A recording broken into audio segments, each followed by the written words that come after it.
Hey folks, Mr. Finley here, and I'm going to go really quickly through the plot of Shakespeare's As You Like It, which we'll be seeing this Friday. The plot begins, there's this guy named Duke Senior, he's the ruler of the kingdom, and he gets chased off by his evil brother, Duke Frederick. Arr, and he runs off into the forest. He actually likes the forest, he likes it there, but it does mean that Duke Frederick, the nasty guy, is now ruling the kingdom. Now, his daughter, Celia, becomes the princess, but Celia's best friend is this girl named Rosalind. Rosalind is the daughter of the real ruler, so she's the real princess, but they are best friends. Now, clearly, Duke Frederick does not like Rosalind at all because she's the real heir to the kingdom. Meanwhile, there's this guy named Orlando. Orlando is very handsome. See, he's very handsome. Orlando has an evil, awful, horrible brother named Oliver. Oliver has been cheating Orlando out of his inheritance. Oliver wants to get Orlando killed. So Oliver sets up this wrestling match, which will be performed at court in front of all of these people, in which the wrestler is supposed to kill, Oliver tries to get this wrestler to kill Orlando. The thing is, Orlando is a great wrestler. He out wrestles the other wrestler, and he escapes. Meanwhile, since he's been at court doing this wrestling match, he meets Rosalind there, and they fall immediately in love. See, that happens. That happens right there. Um, People falling in love at first sight, pretty common in Shakespeare. But Rosalind and Orlando fall in love. However, some bad things are about to happen. First of all, Orlando has realized that Oliver, his evil brother, is trying to have him killed, so he runs off into the forest. Remember, the forest is where Duke Senior, Rosalind's dad, and the rightful ruler of the kingdom had also ran off to.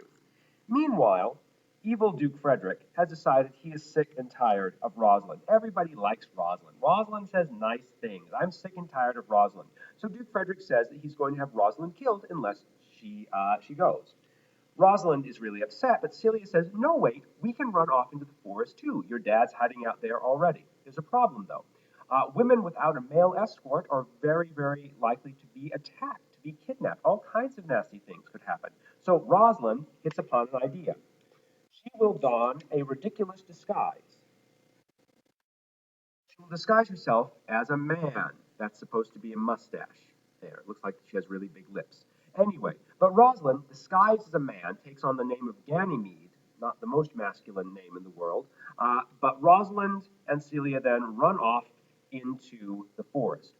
When they're in the forest, all kinds of ridiculous stuff happens. That's what happens in forests. You go into the forest in a Shakespeare play to escape the controls of society, of court, of civilization.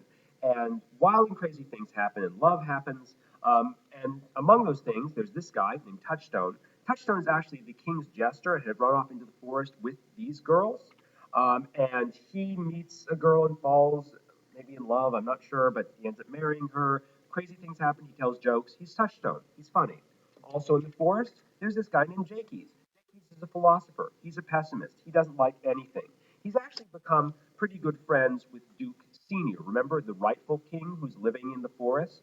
And he sings various songs and he makes various observations about life. He's both funny and sad. But the main plot is still Rosalind and Celia. And remember, Rosalind, she was sideways, is dressed as a guy right now, pretending to be Ganymede. Of course, who else is in the forest, if you remember? Yep, that's right, Orlando and Rosalind, who love one another. But of course, she's dressed as a guy right now. And that's kind of confusing for Orlando, who doesn't recognize Rosalind. Um, so Rosalind, dressed as a guy, decides to test Orlando's love by sort of pretending to teach Orlando how best to woo Rosalind. Of course, the catch is Rosalind is actually him herself. Are you confused yet? Yeah, that's kind of the point. Shakespeare loved these sort of things where one gender pretends to be the other gender, and it confuses people around them, and people fall in love with the wrong person. And that shows up in a lot of his plays. It's one of his favorite jokes. In fact, the other thing that happens is also in the forest, there's this guy named Silvius, who's a shepherd, and Silvius is in love with Phoebe. Phoebe does not love Silvius. Phoebe is sick of Silvius. Phoebe sees Rosalind, though, dressed as a guy, and falls in love with him, her, her who she thinks is a him. Anyway, confused yet? Yeah. So Sylvius loves Phoebe, Phoebe loves Rosalind, Rosalind loves Orlando. This is a big, gigantic mess. Oh, and to make things even worse, remember Oliver, the nasty brother that wanted to kill Orlando? Well, he shows up in the forest, ready to kill Orlando.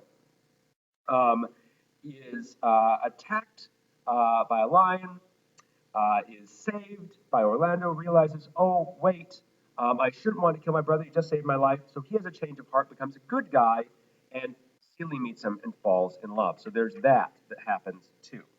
But meanwhile, the big mess is this. Sylvius loves Phoebe, who loves Rosalind, who loves Orlando. So Rosalind, again, dressed as a guy, says, okay, I'm going to make this all simple.